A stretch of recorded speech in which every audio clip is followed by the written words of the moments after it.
بسم الله الرحمن الرحيم الحمد لله رب العالمين والصلاة والسلام على سيد الأنبياء والمرسلين نبينا محمد وعلى آله وصحبه أجمعين أما بعد. So this is our second part in our multi-part series concerning the role of the Imam, and today inshallah I will be talking about the social role of the Imam. And like I had mentioned previously, this is the most important function for the Imam in my opinion, followed by the civil role and finally by the ritual role. So for each of these sections there is a overarching theme that I would like to introduce, so that it is important for us to understand how to summarize a lot of these roles. So if anybody had asked me to summarize the social role of the Imam, I would say that it is defining your scope. Once an Imam is able to define his scope, he can then redirect these individuals, even if that means redirecting to himself, on how to actually deal with the issue at hand. And if I were to define the scope of the Imam very summarily, I would say that he is actually the spiritual advisor and the spiritual guide for the community. I'd also like to remind every single one of the viewers and everyone that's watching and listening that most of the service that I mentioned are utilized once a relationship is on the brink of failing. And I will talk about all of these different types of services and that are being offered, and the different types of counseling that the Imam does. So the first of them, and obviously this is the most important, is marriage counseling. And again, usually it is when the marriage is at the point of breaking that everyone decides to come and actually see the Imam. It is very important for us to be preemptive and make sure that we take care of a lot of these issues before these problems actually arise. But unfortunately, people come and they try to get it fixed when it's already broken. So my personal advice concerning marriage is that it's very important for an Imam to listen to both sides. Never make a judgment, never make a ruling without listening to both sides of the story. Listening to one side will just bring harm, it'll just bring oppression.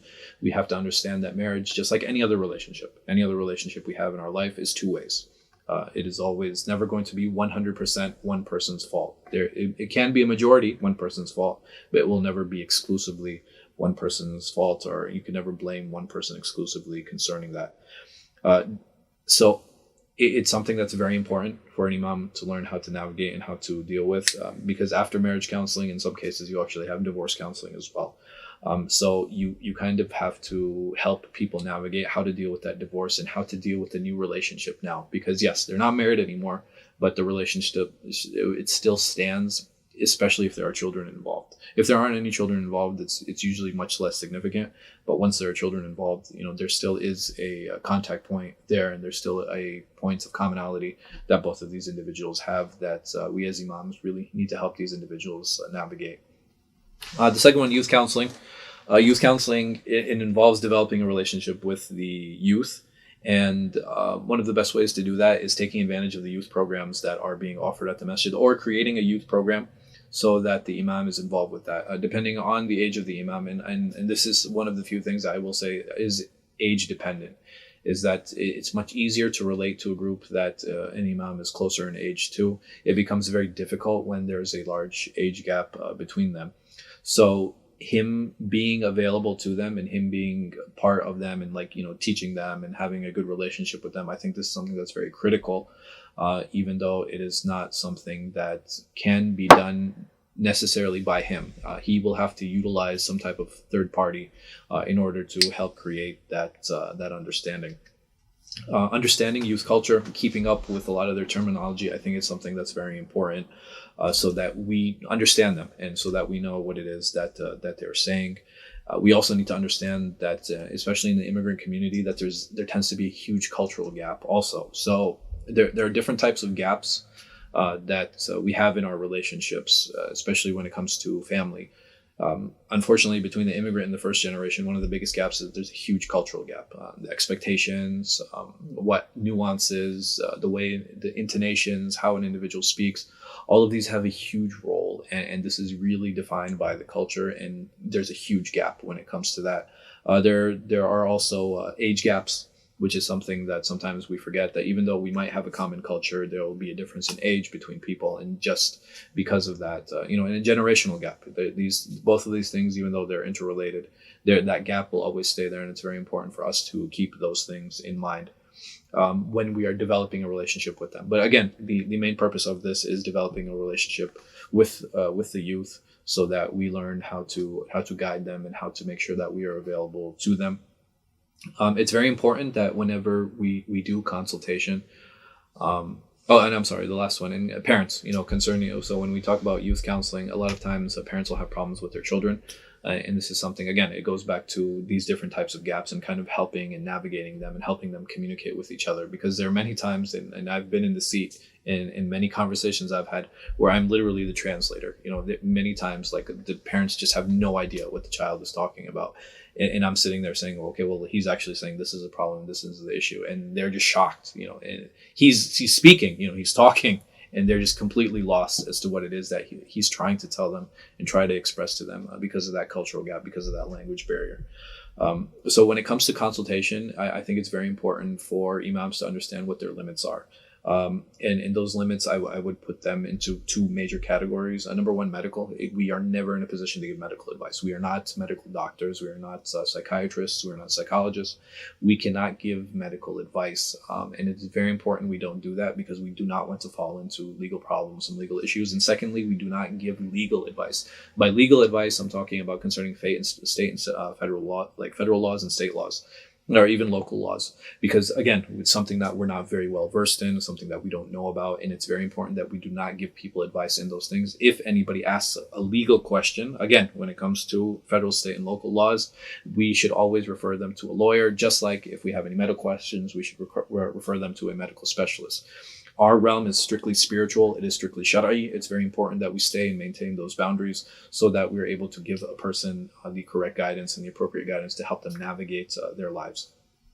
The other part, or the other social role of the imam, is networking. Networking is a big part of being an imam, something that is very important. And that networking you have within the community, and you actually have outside the community also. When an individual networks in the community by attending social events, even if he's an introvert, it's very important for him to attend these social events, because this helps develop trust in the community. When the people see the imam, very naturally, it's easy for them to trust him because they see him around. Even as an individual, all of us have different boundaries. So you have an imam who might be more liberal in his fiqhi views, and you might have one who is more conservative in his fiqhi views. Sometimes these really need to be put aside. I won't say completely, but we really need to curb some of those more stringent and rigid views in terms of attendance, right? And now what I do in my home, this is my home. I am more than welcome to do whatever it is that I want. Nobody can ever dictate to me. The community can never tell me that I can or I can't do this, because I have my own personal boundaries concerning that. But if there is space for a difference of opinion, and I understand that there's a difference of opinion for that or in that particular issue, then I should cater to that publicly. I should definitely cater to that publicly when I'm dealing with others, because again, we are in a position where we're trying to develop trust within the community, and we're trying to allow the community to trust us, so that we can in turn obviously trust them. And it's very important at this point for an imam to understand what the masalih and the mafasid are, what the potential benefits are and what the potential harms are in each of these situations. And he needs to really balance those things before he enters that arena or attends a particular function. So some of these functions might be birthday parties. Some of these functions might be weddings. Some of these functions might be, other secular holidays, whether they be Thanksgiving or 4th of July. And some of them might be religious holidays, whether they be Mawlid, whether it be the Nisfu Sha'ban, and holidays that Islamically there's a hot debate over them. And even weddings, sometimes we'll go to a wedding and there'll be inappropriate dressing and there might be music. There are weddings that I have attended where I did not take my family to them, but I attended because I'm the imam. And it's very important that the community have access to me. And I thought them having access to me was more important than me going there and dictating to them, I don't see, for example, if I saw music to be haram, that this is inappropriate, or the women weren't dressed the way that they should be dressed.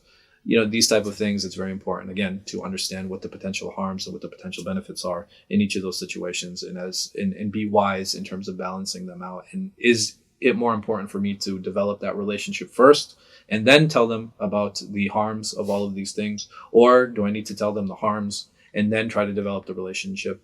It depends on the individual, it depends on the situation. And again, all of these are very good examples on, okay, where do I stand and how can I deal with this? And for those who might be studying, this is a potential area of conflict and something that we really have to, or you'll really have to wrestle with yourself. Like, okay, am I ready to put myself in that position? Am I ready to publicly compromise, even though maybe internally nobody has to? Nobody can ever force you to change your belief. What I believe is what I believe, and this is something that I worship Allah Subhanahu wa Taala with, adeen Allah bi. But if I'm doing something publicly, is there a greater good that is involved in that can probably bring more trust and more people involved into the community? Again, something that really needs to be thought about, something that we really need to balance over. And the other type of networking that Imam does is outside the community. So we had already spoken about how he networks within the community, but he also needs to network outside the community. And this is more about building religious bridges.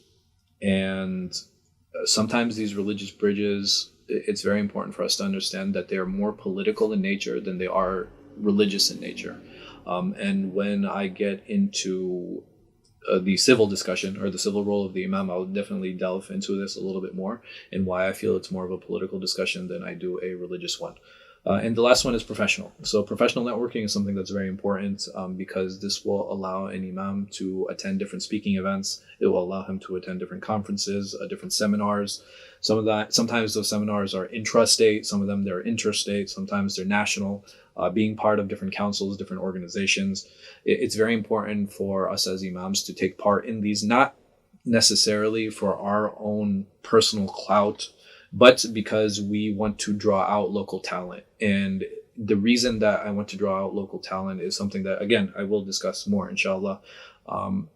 But this, by bringing out local talents, we can get more people involved in the masjid. We can have more conferences in the masjid. We'll have bringing more variety into the masjid. And not just that, something that I feel is more important than all of these things. By me networking professionally, I actually create a consultative circle, meaning that this group is now one I can do shura with. If I have any issues or there's something I'm not clear on, or even if I'm publishing something, or even if I'm about to go and speak about something, I can present it to them first and they will be my shura. This will be my counsel that I actually discuss with and clarify and get the green light on things. This way I'm not making independent decisions. And because the problem with many imams, again, is that everyone works in a silo. And when you work in a silo, it doesn't matter what anybody else has to say. But this is not the religion. This is not how the deen is. Allah Subhanahu wa Taala, He ordered us to make shura. So it's He ordered the Prophet ﷺ to make shura. So it's very important for us to take that example and to make shura ourselves. Speaking in other masajid, this is something again that's very important. There's a financial benefit in it for many imams in terms of receiving an honorarium or receiving gifts. Every speaking event that he goes to, he'll be given an honorarium or he'll be given a gift. It brings a brand awareness in terms of that imam will have, again, more clout. He'll have, and in that clout in turn brings pride to the community. So this is something that's very important for all of us to understand, is that a community takes pride in its imam. So if they see, why do they allow their imam to attend, an ICNA or an ISNA conference or attend MJA or be a speaker, a particular, because at the end of the day, when somebody comes to them, be like, that's our imam. And people really take pride in that because he is the community servant. He is the community servant and people take pride in everything that imam does. So it's important to keep that in mind. Also pulpit swapping. So this way you don't have to be the sole khatib at your masjid. You can actually switch with other imams and give talks at other masajid. Being available socially, I think, is something, again, that is very important. Even inviting community members over your home for tea or for dinner or for coffee, or even if it's something small. This, again, we're in a position where we're trying to build trust with individuals. So I think it's very important that we try to do that. Sitting down and eating with the congregation after events. So even if I'm on a diet, even myself, I'm on a diet, so I don't want to always eat the food that is being served, especially being in a subcontinent community. It's like really oily, and it's sometimes very spicy and it's very difficult to digest, even though I enjoy it. But sometimes I'll just sit down, so after, when they're having dinner and it's being served, I might not be hungry, or I might be on a diet, or I might have other reasons. Maybe I can't eat the food, or maybe I don't enjoy the food. This should not prevent me from sitting down and just being there, being part of the community, making them feel like, okay, I'm one of them. Because the problem that we create is, like, we always are trying to, as clergy, we try to distance ourselves and, hold ourselves to a different standard. But that's not the case. We should definitely mingle with the people. We should sit down with them. We are not above anyone. Even the Prophet sallallahu alaihi wasallam, he was just like his companions. Even when we have the hadith of the Bedouin who walked into the masjid, he looked around and he said, "Which one of you is Muhammad?" And subhanAllah, it's a very telling of the character of our beloved Messenger Muhammad sallallahu alaihi wasallam, and in terms of his humility and his how he composed himself, how he maintained himself, and how he sat amongst his companions as if he was one of them.